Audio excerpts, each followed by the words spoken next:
out of the resistant darkness, the dawn goddess has emerged, bringing her message from the unknown immortal light. And she has built her aura, her wonderful surrounding atmosphere of magnificent hues. And she's buried a seed of that beauty in the hours of human time.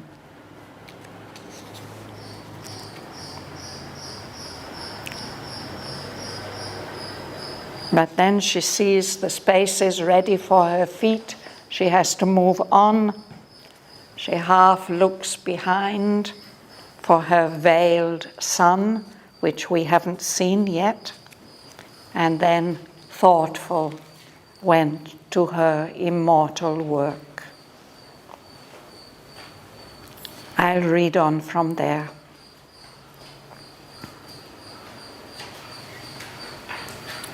Earth felt the imperishable's passage close.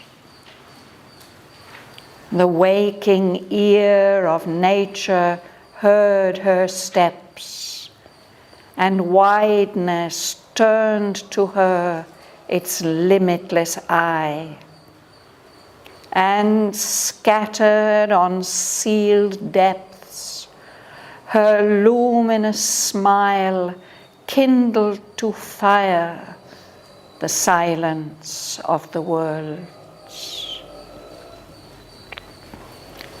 All grew a consecration and a rite.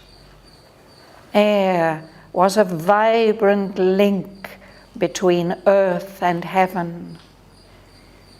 The wide-winged hymn of a great priestly wind arose and failed upon the altar hills. The high boughs prayed in a revealing sky. Here, where our half-lit ignorance skirts the gulfs, on the dumb bosom of the ambiguous earth, here where one knows not even the step in front, and truth has her throne on the shadowy back of doubt.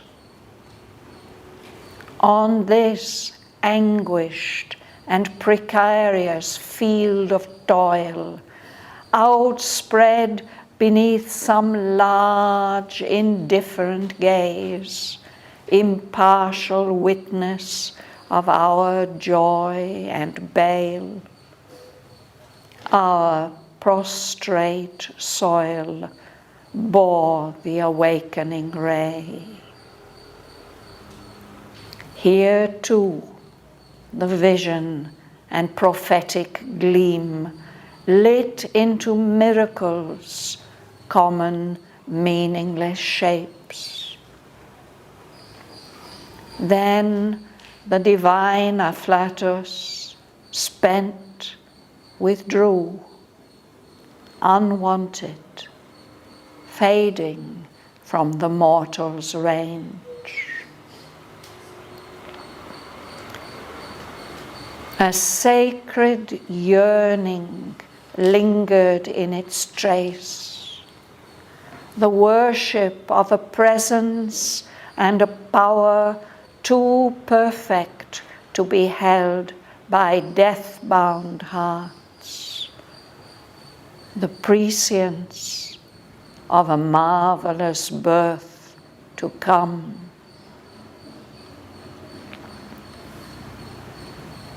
Only a little the godlight can stay. Spiritual beauty, illumining human sight, lines with its passion and mystery matter's mask, and squanders eternity on a beat of time.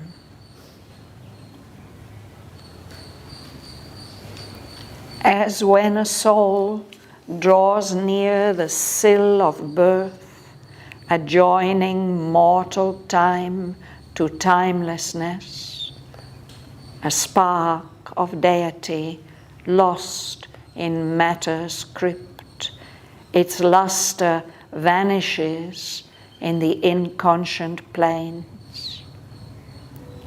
That transitory glow of magic fire, so now dissolved in bright, accustomed air. The message ceased, and waned the messenger. The single call, the uncompanioned power, drew back into some far-off secret world the hue and marvel of the supernal beam. She looked no more on our mortality. The excess of beauty natural to God-kind could not uphold its claim on time-born eyes. Too mystic real for space tenancy, her body of glory was expunged from heaven. The rarity and wonder lived no more. There was the common light of earthly day. Affranchised from the respite of fatigue, once more the rumor of the speed of life pursued the cycles of her blinded quest. All sprang to their unvarying daily acts. The 1,000 peoples of the soil and tree obeyed the unforeseeing instant's urge. And leader here with his uncertain mind, alone who stares at the future's covered face. Man lifted up the burden of his fate.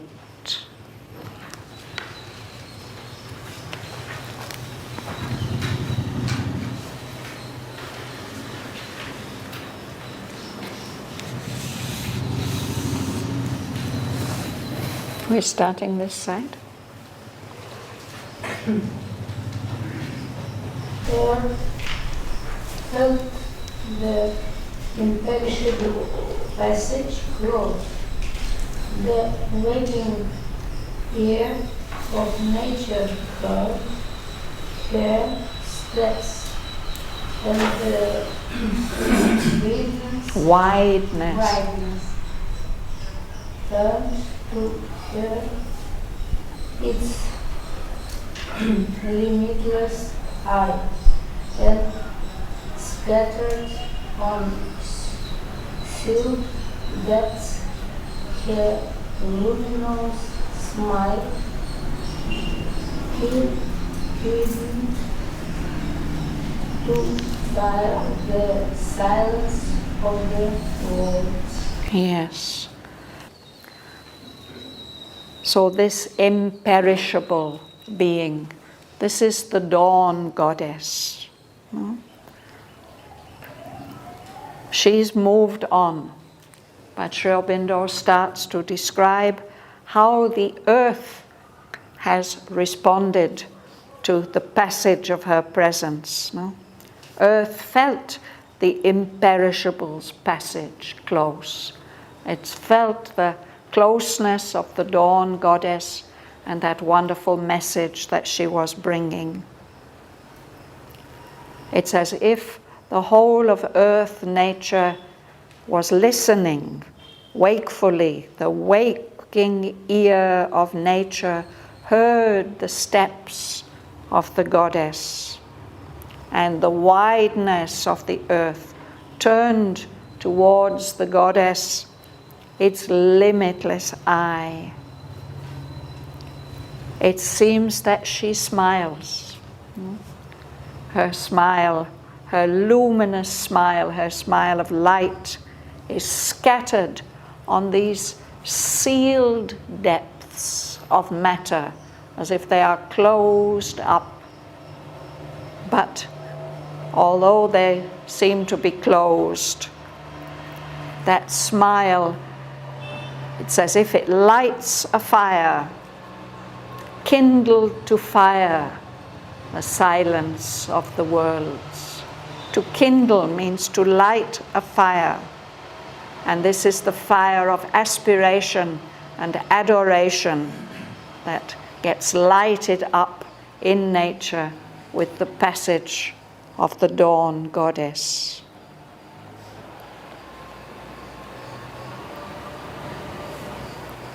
Lady at the back, would you read?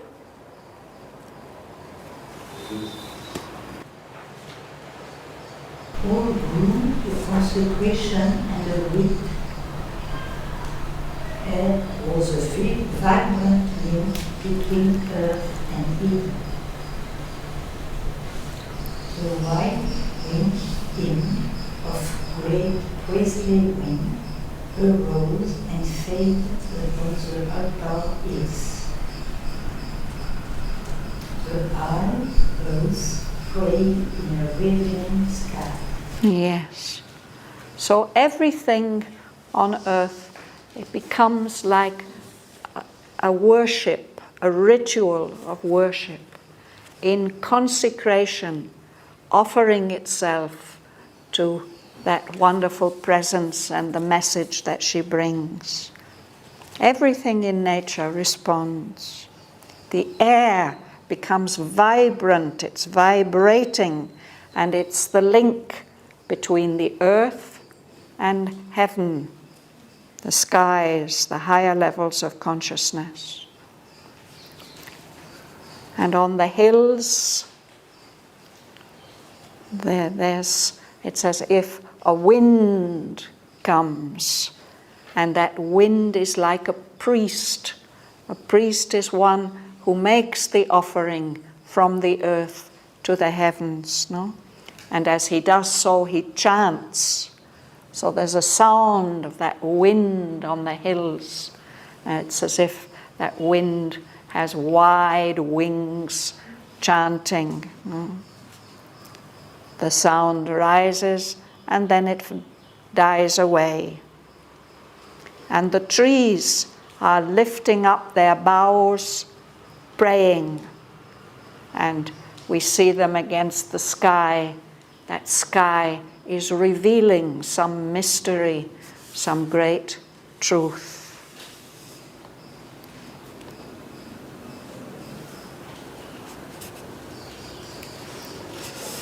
About these lines, Aurobindo has written a letter. One of his disciples was in the literary world and corresponded with various critics, and one of those critics had criticized these lines as being too imaginative, and Aurobindo says this is not imaginative language. This is a very precise description of an experience. His experience, he had experienced the dawn like this consecration of nature, and the way that the air seemed to be worshipping and the trees worshipping in this first light of dawn.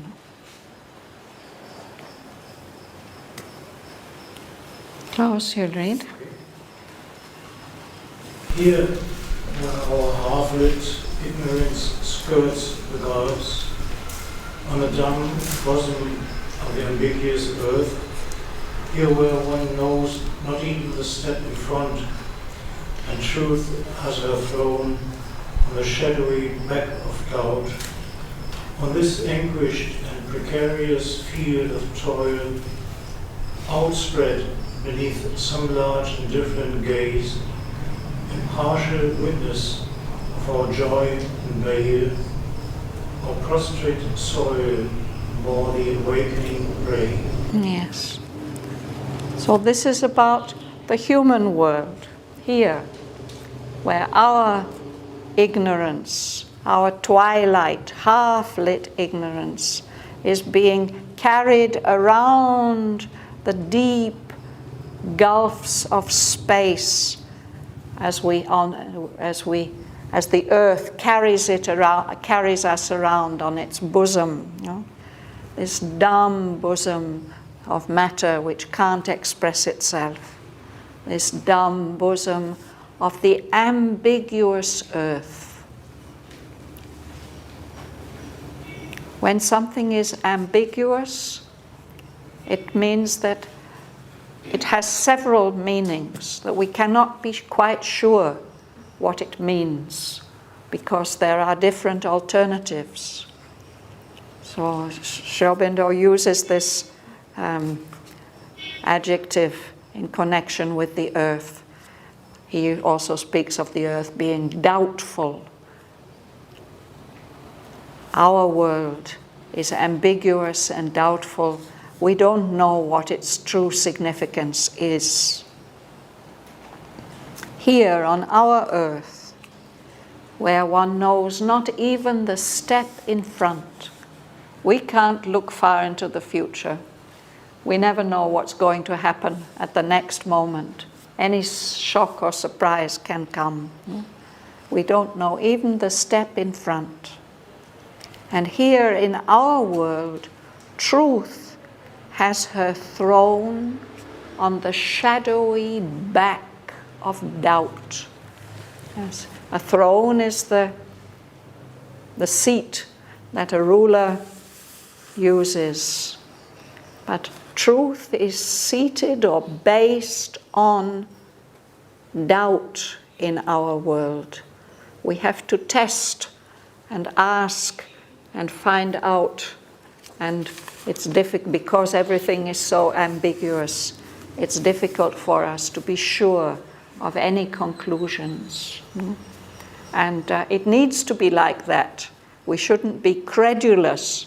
We shouldn't believe too easily appearances and what we hear and what we are told. It's an important thing to doubt and to question and to test and find out some deeper thing before deciding what is true and what is not. Another characteristic of our earth is that it is a field of toil for us here. Everybody has to work somehow. Everything happens through effort. And there is suffering, there is anguish, and it's a precarious field of toil. We can't rely for sure on anything. Anything may happen at any moment. And this field of toil seems to be spread out beneath the sky as if something is looking at us but is not really interested in it. A large, indifferent gaze. We like to imagine that there are friendly presences, but very often we look at the sky and we think, how can there be anybody there? The sky is indifferent, doesn't care about what happens to us here. No? It seems like an impartial witness. The sky is just watching, and it doesn't prefer this one or this happening or that happening. It is impartial. That's our world. The soil that we base ourselves on is prostrate. It's just lying flat.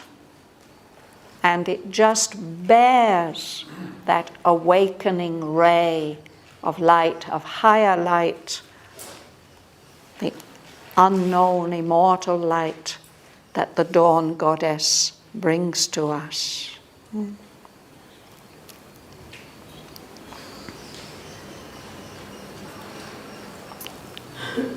Martin.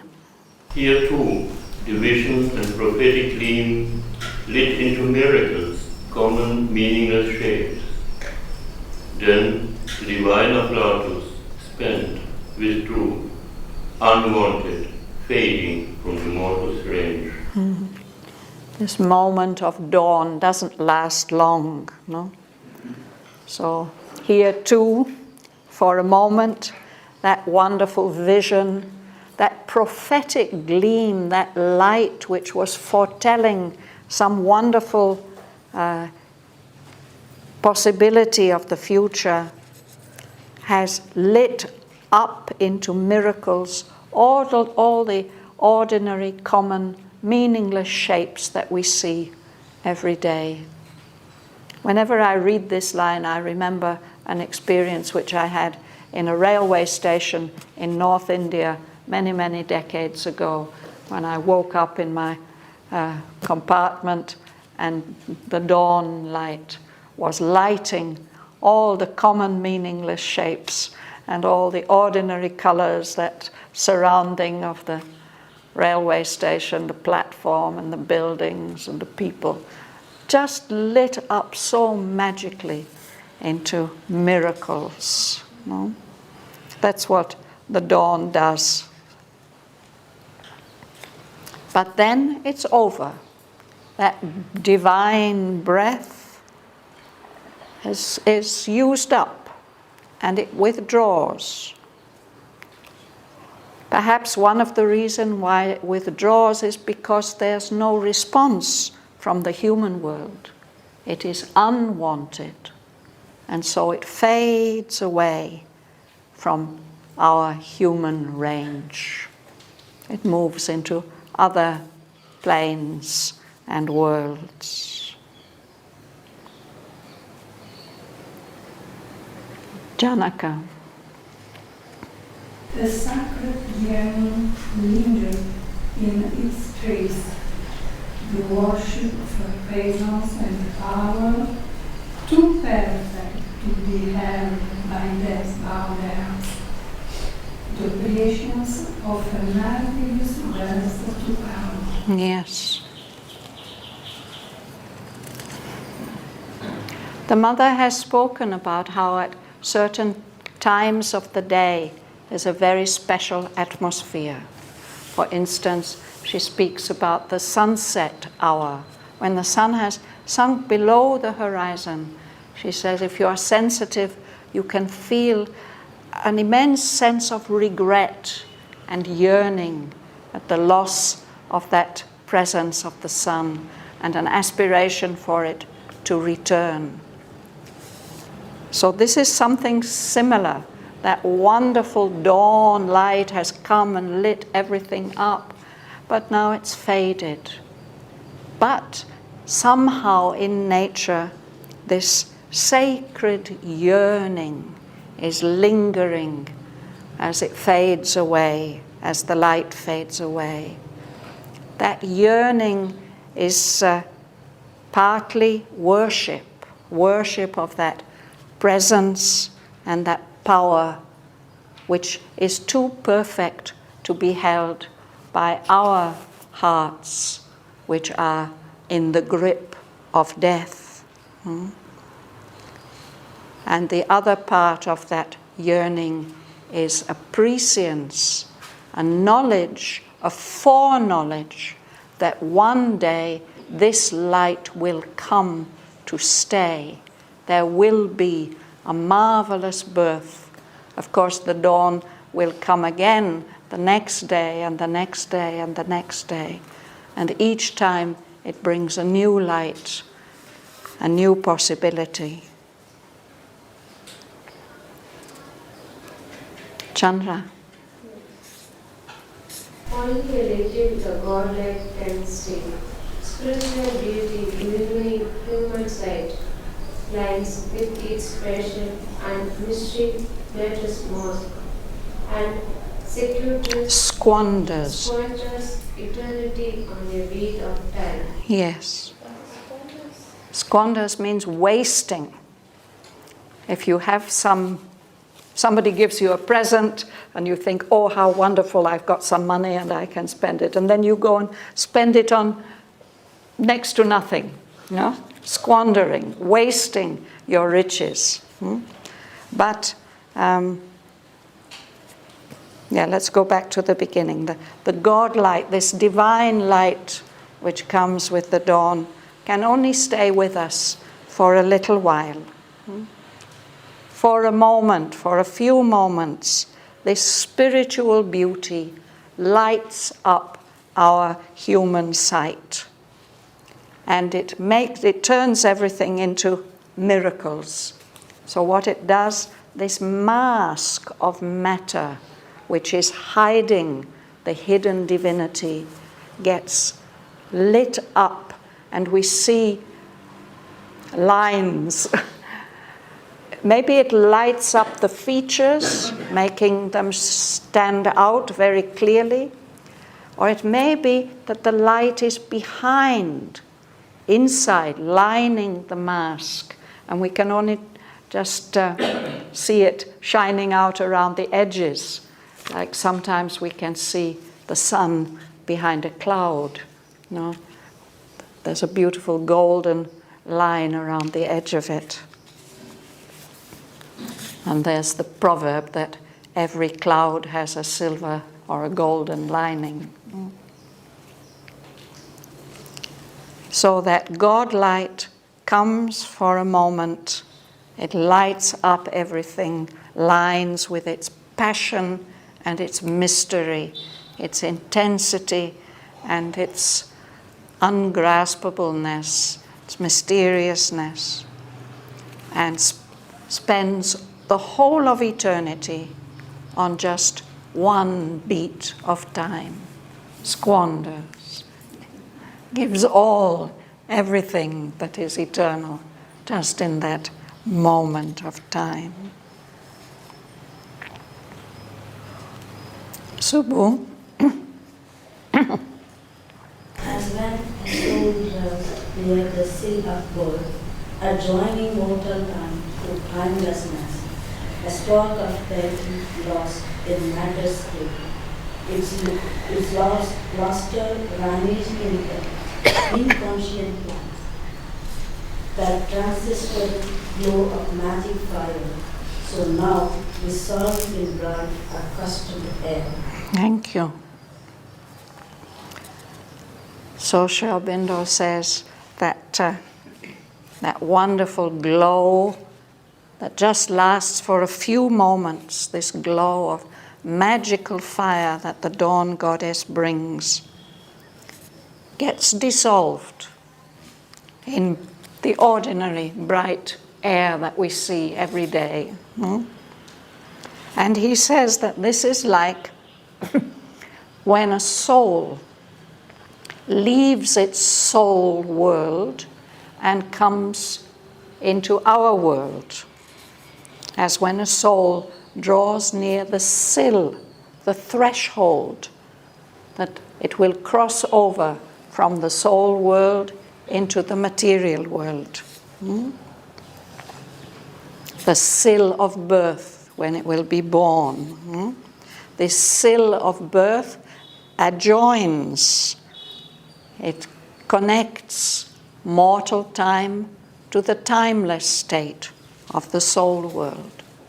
So when it does that crossing over, the soul's light, its shining light, vanishes as it enters into our world, in the inconscient planes, the planes of matter.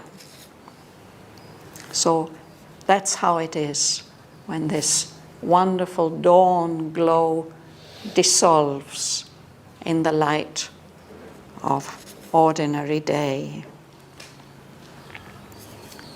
Sivan, you've got the place? You'll read.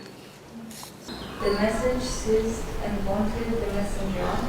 The symbol called the unconscious power drew back into some far-off secret world. The view and marvel of the supernal being. She looked no more on our mortality. Thank you. So in the same way, that message, the dawn message that she wrote in her hieroglyphs of wonderful colors on the sky, the message ceased, it's over. And the messenger waned, fades away. The moon waxes, it grows, and then it wanes. It becomes smaller and smaller and smaller until we don't see it at all. So the messenger wanes like that. This single call. She comes to tell us something, to invite us to a higher light. No? She's an uncompanioned power. There's nobody like her. She draws back into some far-off secret world, far off and secret from us. No? She draws back with her all the beautiful color and the marvel of this supernal beam, this beam which has come from above, from the unknown immortal light, ablaze upon creation's quivering edge. This beam that she brought has come from the transcendent worlds. But now it's gone, and she is gone. She's no longer looking at our world of death, of mortality, of birth and death.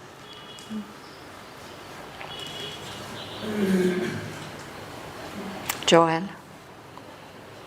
The excess of beauty, natural to Godkind, could not uphold its claim on time-born eyes. Too mystic real for space tenancy, her body of glory was expunged from heaven. The rarity and wonder lived no more. So those divine beings have so much beauty, an excess of beauty. It's natural to them. No? But somehow that can't remain in our world. We can't go on seeing them. We may get a glimpse, no? But that special kind of intense beauty can't uphold its claim on our time-born eyes.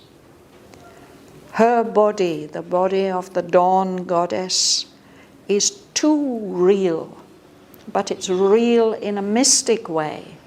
It can't inhabit our space. She can't stay here for long. So her body of glory was glimpsed for a moment. She showed herself. She gave her message. But then that vision is expunged as if it's just wiped off from the sky, from heaven. That rarity, that unusual, very, very special light and that wonder is no longer there.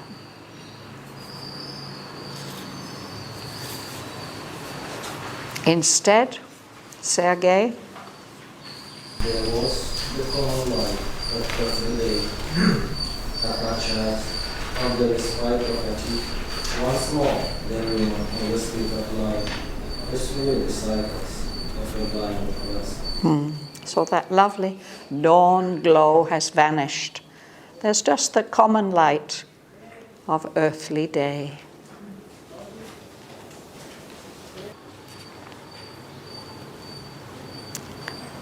So life is affranchised, set free. Now the common light of earthly day has come. There's been a time of respite, a time of rest, when tired people can sleep, no? But now that time is over. So life sets off again on its race, its run. And as it moves, it makes a sound. Hear the word rumor. It means a sound. We hear the movements of life.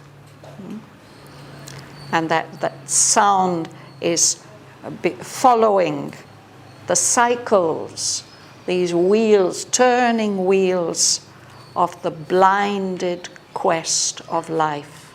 Life is always looking for something, running after something, but she's blind. She doesn't really know, can't really see what it is that she's running after.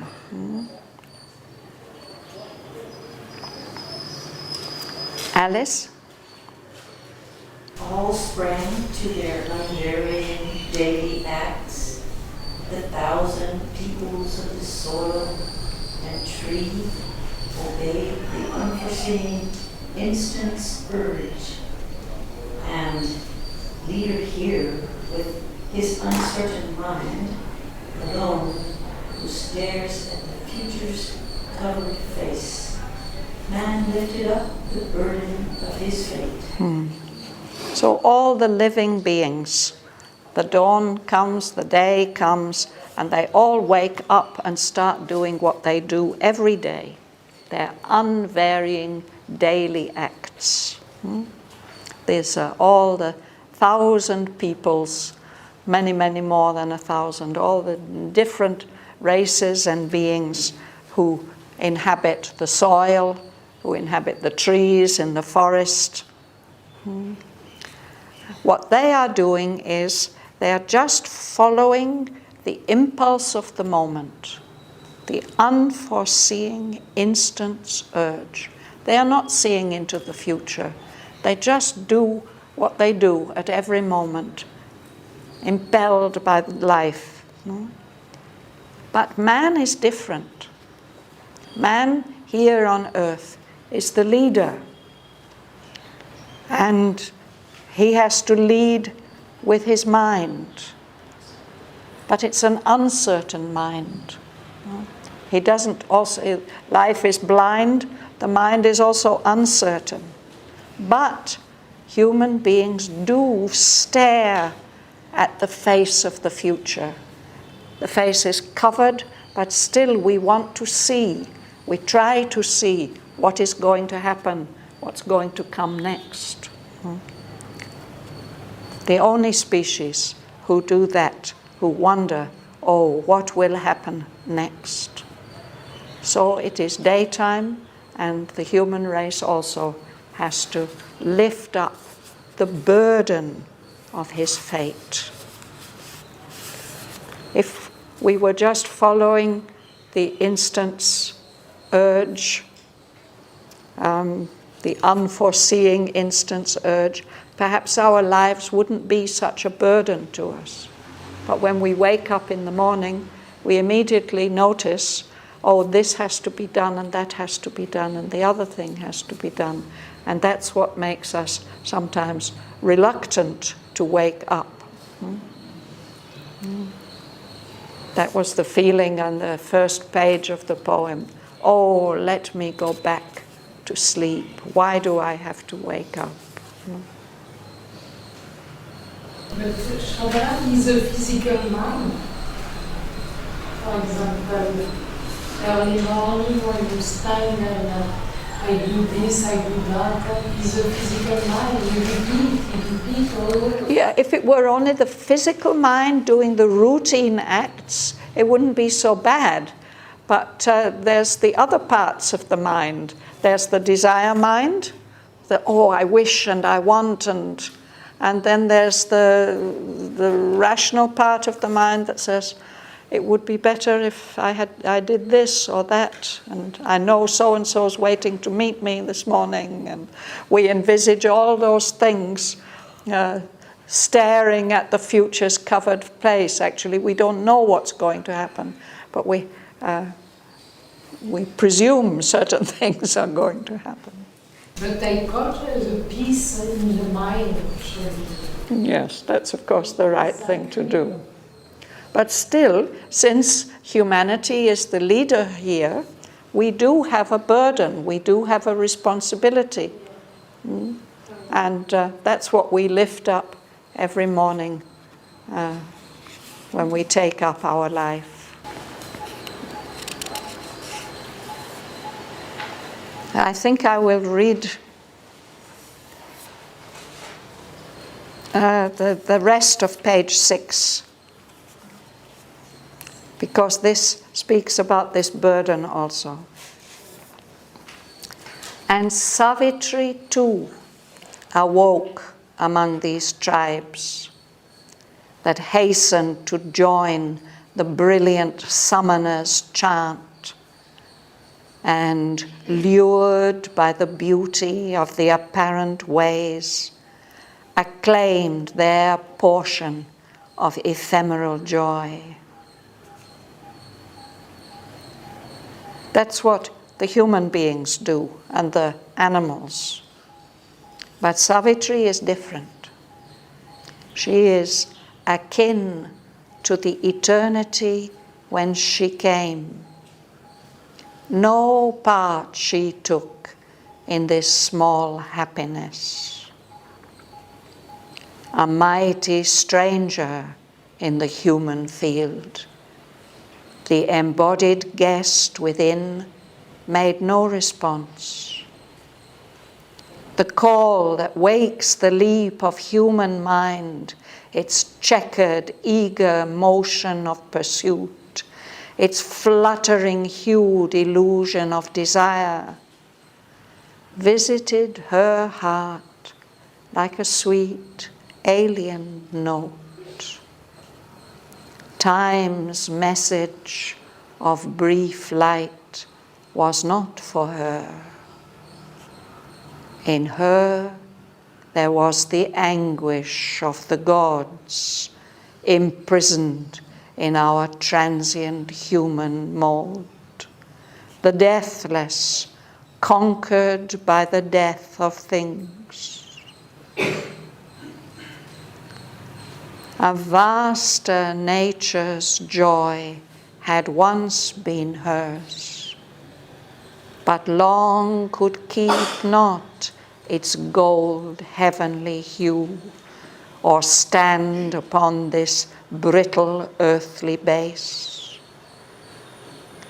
A narrow movement on time's deep abysm, life's fragile littleness denied the power, the proud and conscious wideness, and the bliss she had brought with her into the human form, the calm delight that weds one soul to all, the key to the flaming doors of ecstasy.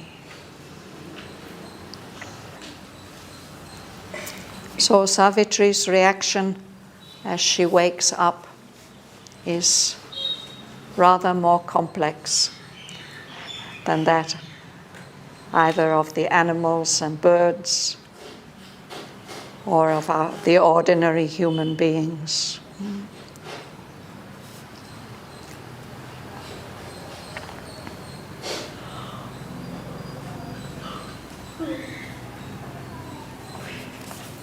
I think we can stop there.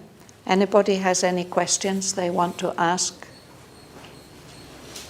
Yes, Janaka. 155. Yes. I ask you if you want to tell something. Sorry? I want to ask you Yes. if you can tell something. About this line, man lifted up the burden of his fate? Is that Patience sorry? of a marvelous birth to come. The prescience of a marvelous birth to come. Yes, perhaps I didn't say enough about that one. Prescience is knowing in advance, seeing that something must happen. Science is knowledge. Pre-science, knowing in advance. So part of that yearning that's there in nature or in the earth goddess, as the dawn goes away, there's this wish that that light could stay longer, but there's also a knowledge that something wonderful is going to be born because of this seed that's been planted in the hours. In all traditions there is that, no? Yes. The Christians of patience builds. Of something new. The Christian tradition is the star, no, for the death of the Christ. Yes. Yes. And this is of the Savitri. Sorry? This is the Christians of the birth of the Savitri. I think so, yes. Yes. Except that Savitri's been already born, no? But it means a new birth for the earth, which Savitri will bring about. But I will ask you, at the line 175, Yes. the rarity and wonder live no more, no? Is like the opposite, no? Yes, the Because dawn the goes patience away. is a big hope, no? Yes. And this is a big... The dawn goes away, and there's the common light of earthly day with everything that that means. Yeah, so that dawn light comes only for a moment. Yes, Alice? What line is the line that has the word prescience? I can't find it. Okay, thank you. 155. Yes, Andres. About that word prescience, it's like you know something is going to happen, or it's like sort of a feeling, like an abstract feeling.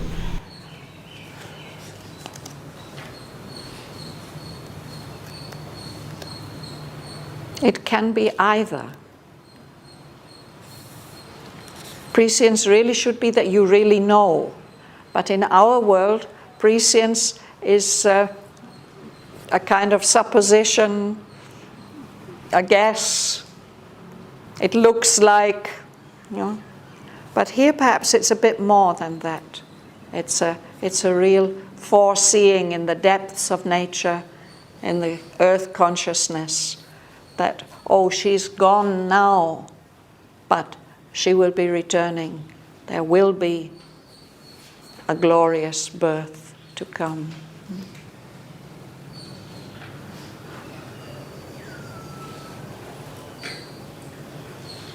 I was just struck by line 136, and there was a vibrant link between earth and heaven. Because it reminded me, I don't know if there are any other Beatles fans in the room, but George Harrison's track Within You, Without You begins, we were talking about the space between us all. And this relates to, it's actually the first time he unknowingly took LSD.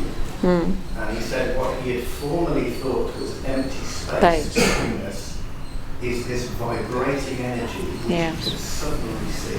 Yes. And it was that really opened his eyes to the spiritual world. Yes. And that there are far more things in heaven and earth than we know about. Yeah. So that's, and of course that was Aurobindo's experience. He could experience earth as a really vibrating link between our material world and our surface consciousness and the higher, the more subtle worlds. Yeah. So that's why he said it's not just a simile or an imaginary picture. This is an experience. I'm interested in the line 161, adjoining mortal time to timeless. Timelessness. Yes. It seems to suggest that the world where the souls live between births is beyond time or beyond our time, but it's time with a capital T, so it's really some transcendent state. But they don't stay there. They come and take birth here. So there's a threshold between the timeless state and our time. The sill, the door sill. Is that enough? Or you want something more? I don't. It just seems There's a space. miraculous. It is something miraculous, of course. Yes. There's a state, we can say a state rather than a place, which is beyond time and space. The transcendent state. But that's very close to ours. In fact, it's interpenetrating our time and space. So it's possible for a disembodied being, a soul that has a form but not a material body, can cross over this sill and take a body, be born into a body. Yes, Matthew. Earlier on, you highlighted Wordsworth in the Common Light. Yes. In those lines as well, when the soul draws near the sill of birth, joining mortal time to timelessness. I don't remember the title of the poem, but Wordsworth uses the birth and the death of the sun, well, the rising and the setting of the sun, as a metaphor for the human birth. Yes. And it says the sun that is our soul at birth elsewhere had its setting. And there's this idea that there is this other place where the souls exist before they are born in human form. And he talks about we come into this world trailing the light of heaven. And you can really see. He experienced that. That was his experience, no? That the child is still trailing some heavenly memories and experiences and atmosphere with it. And then that's what gradually fades into the light of common day as we grow older.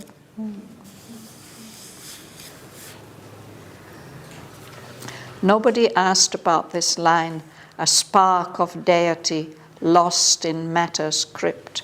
It's line 162. That's describing the soul. The soul is a little spark of divinity, no?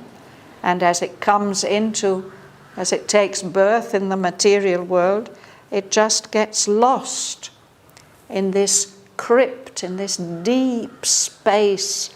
This crypt, the word has many suggestions, but it's a space in the foundations of a building.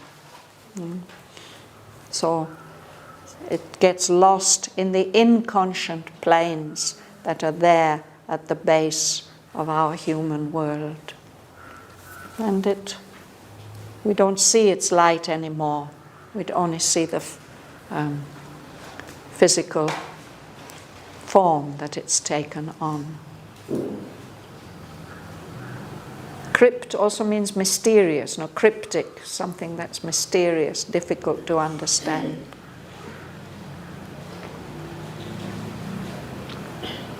Shraddhavan, what is the UK pronunciation of respite?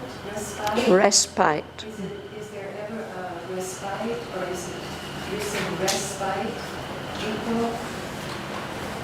How did I stress it? The respite of fatigue. I read a franchised from the respite of fatigue. I think I did that because of the rhythm of the line. But for me, it's a normal pronunciation that we need some respite. We can't go on and on and on doing things. We always need a pause. So, because we get tired, we are given this pause, this time of pause, the night, but the dawn comes to wake us up and life starts again.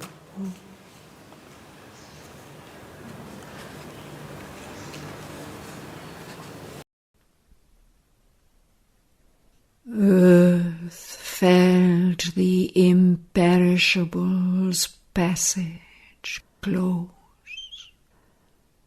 The waking ear of nature heard her steps, and wideness turned to her its limitless eye, and scattered on sealed depths her luminous smile kindled to fire the silence of the world.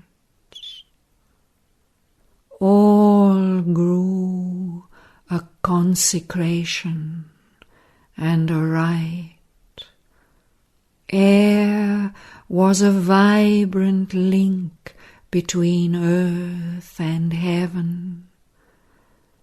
The wide-winged hymn of a great priestly wind arose and failed upon the altar hills.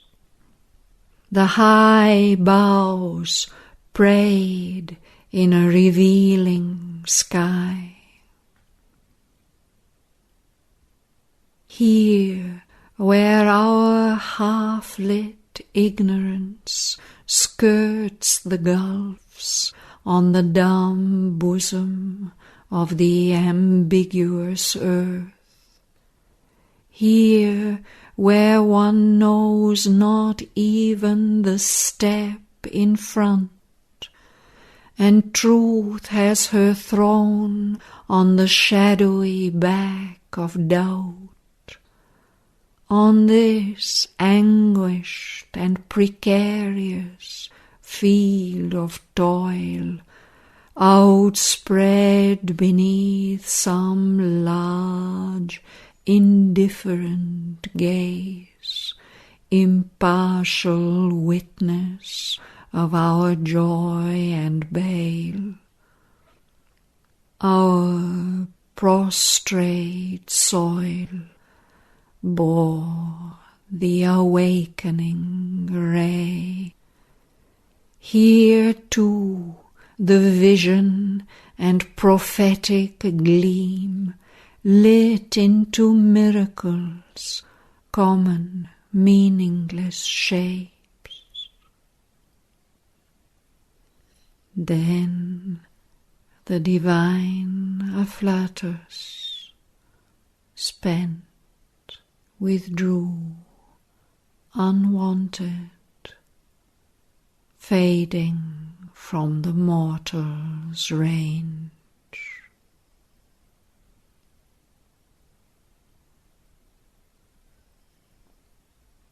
A sacred yearning lingered in its trace, the worship of a presence and a power too perfect to be held by death-bound hearts, the prescience of a marvelous birth to come. Only a little the godlight can stay. Spiritual beauty illumining human sight lines with its passion and mystery matter's mask, and squanders eternity on a beat of time. As when a soul draws near the sill of birth, adjoining mortal time to timelessness, a spark of deity lost in matter's crypt, its luster vanishes in the inconscient plains. That transitory glow of magic fire, so now dissolved in bright accustomed air.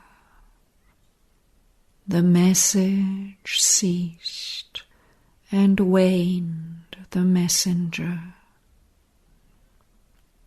The single call, the uncompanioned power, drew back into some far-off secret world the hue and marvel of the supernal beam. She looked no more on our mortality. The excess of beauty natural to God-kind could not uphold its claim on time-born eyes.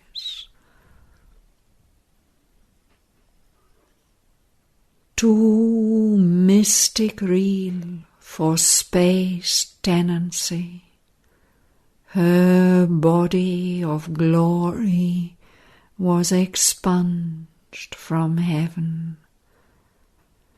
The rarity and wonder lived no more. There was the common light of earthly day. Affranchised from the respite of fatigue, once more the rumour of the speed of life pursued the cycles of her blinded quest. All sprang to their unvarying daily acts. The thousand peoples of the soil and tree obeyed the unforeseeing instant's urge. And leader here, with his uncertain mind, alone who stares at the future's covered face,